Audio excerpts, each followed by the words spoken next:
Good morning, everyone. Just going to jump on here and kind of give like a brief update. I know I've been kind of MIA, but I've been working on a lot of stuff.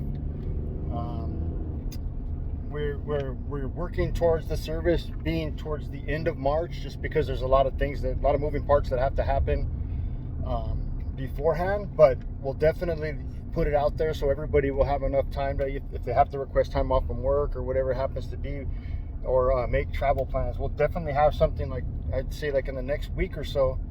But we're working on it. There's a lot going on behind the scenes, and my daughter Maria and Brianna, Vanessa, Gabe, everybody's kind of like dealing with stuff and getting things going. So thank you so much. Also, I really appreciate you reposting that video that I had done the other day. I know it was kind of raw, and maybe kind of caught a couple people off guard when I said that my sister had her childhood trauma that she was dealing with, but I would be lying if I said that that wasn't true. And I talk about my own childhood trauma and what I do to deal with that myself. And this is something my sister and I have talked about a lot. It's no shade on anybody. I don't want to bring anyone any kind of discomfort by telling the truth.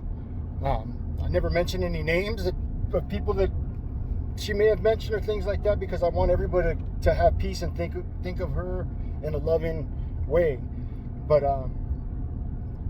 there's certain things that will never happen in your life if you had a really good childhood upbringing, everything was completely stable, you had a good thing going on. If you had like a stable life, there's no need to go any other direction. So it's not shade on anyone, it's just reality. And when I post those videos, it's not to make anyone look bad or feel bad. It's just to kind of open up the door and understand that maybe somebody's going to watch the video and see the pain that we're going through by losing Beto, and make different choices for themselves, whether it be how they parent their kids, how they deal with their family members, how they deal with their own trauma, and how they may try to numb things instead of dealing with them.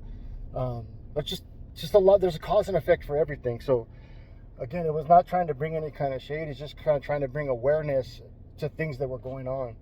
So, those are the only kind of concerns that I would put out there. But for the most part, I just wanted to say thank you. There's so many people reaching out and asking questions, how they can help, and people are helping, and things are happening behind the scenes. And we will need help with things, because we want to honor her with the service that she deserves, and we want to honor her with the reception that she deserved, because she was the vibe, She was the life of the party always, and even the little instigator to get everybody partying. So we just want to come together and give her what we feel she deserves as a family, So thank you so much. As far as what's going on with the case and things like that, I'm not the police. I'm not talking to the police. I've done my own investigation, but it's not something that I'm going to share, because right now everything's kind of hearsay. We don't really know what's truth and what's not truth. So I'm just not going to speak on it.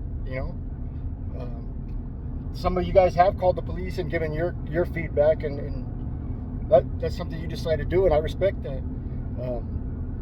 But I'm just not going to speak on that. It's not going to do me any good. There'll come a time and place when we're going to have to deal with that. It's a long road, because we'll make sure that she gets justice, and we'll see it all the way through. But I might even ignore it. Like, there's been a couple people that asked me a couple times, and I don't think they quite understand like the insensitivity about it. I've just kind of cut it off or not responded. I'm not trying to be rude. I'm actually trying to be respectful of my sister's children and family and her loved ones and her friends and things like that.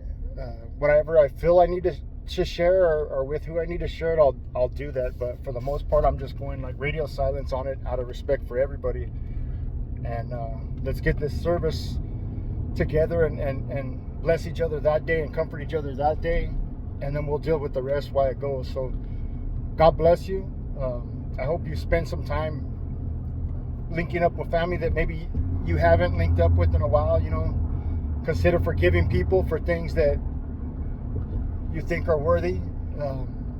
Be nice to people, random people on the street. You might be seeing someone that you might be the last person that they see alive, and it'd be better to greet them with a smile on their way to eternity than to be shunned and make them feel less than, because maybe they they're homeless, or maybe they're asking for change or things like that, you know. You got to keep in mind that everybody's only about 2 weeks away from being homeless. You don't work for 2 weeks, you're in a lot of trouble.